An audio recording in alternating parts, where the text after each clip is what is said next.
Hey everyone, today is day 13 of my push-up challenge received by fellow councilman Dr. Chris Harvey. It's an awareness of the 22 veterans committing suicide every day, of which unfortunately 14 of them are not enrolled into the VA health system. So topic for today, I've said this a couple of times in previous push-up days, is the cookie cutter resume. The cookie cutter resume creates a lot of stress on service members transitioning out of the military to become veterans in corporate America and veterans in general.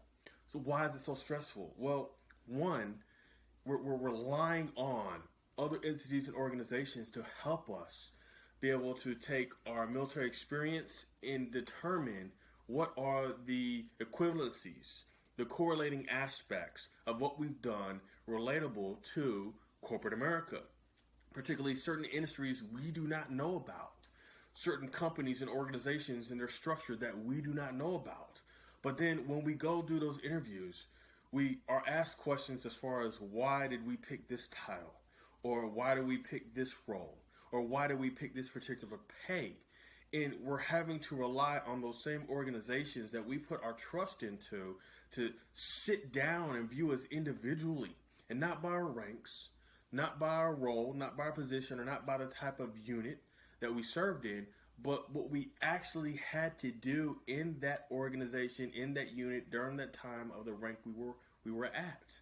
And a lot of times we don't get that. A lot of times the organizations don't provide that. Even institutions that have career centers, sometimes they don't even do that for the student veterans. So even though you have this assistance, it's still cookie cutter. They don't want us to highlight the different environments we served in, the different countries, the different states.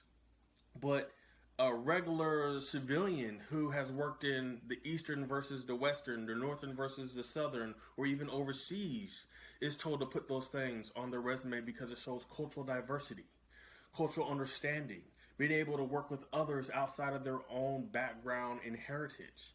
So a lot of times the cookie cutter approach for service members and veterans transitioning and trying to find a job is unfortunately a is disadvantageous to the success in the mitigation of stress inducers that may result into suicide.